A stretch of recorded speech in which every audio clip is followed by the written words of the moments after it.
it's pretty rough. Like if you did this, you could get a splinter easily. So I need to sand that out so that it's ready both on the edges and on the surface for me to prep the board for painting. So I use this sander just because it has a nice grip. And I start out with a rougher. I usually start out with like a 120. That's pretty decent for this type of wood because it's a soft wood. If I was using a harder wood, then I would probably get a rougher, like maybe an 80 or something. But for this is good enough. So I usually start with the edges.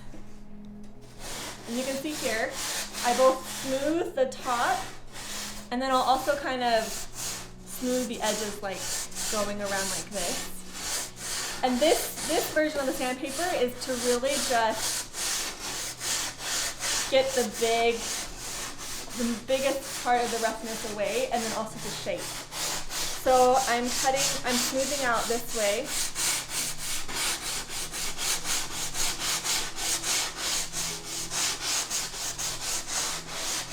And then depending on what project I'm doing, sometimes I'll smooth out this corner. So I'll just kind of go around it just to soften it. So I'll go all the way around the wood. So I'll just do the whole thing. And then once I've kind of done all the edges, then I'll take it and on the surface, on both sides, I'll just do this so that it's very smooth. Any roughness of the wood comes off.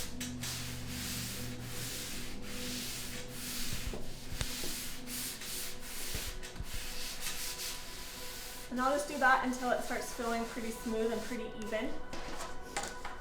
And I have done it already on this board. So this board right here, if you look,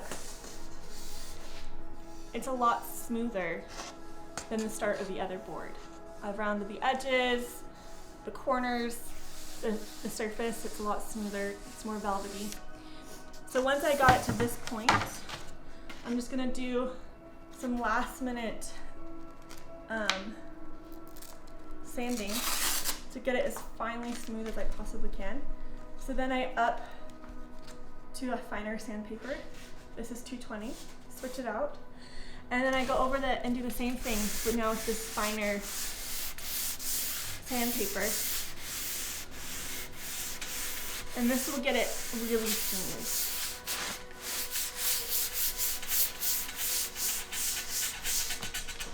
So I'll do all the way down. And then once I finish that, I will do the edges as well. And this will just get it really smooth.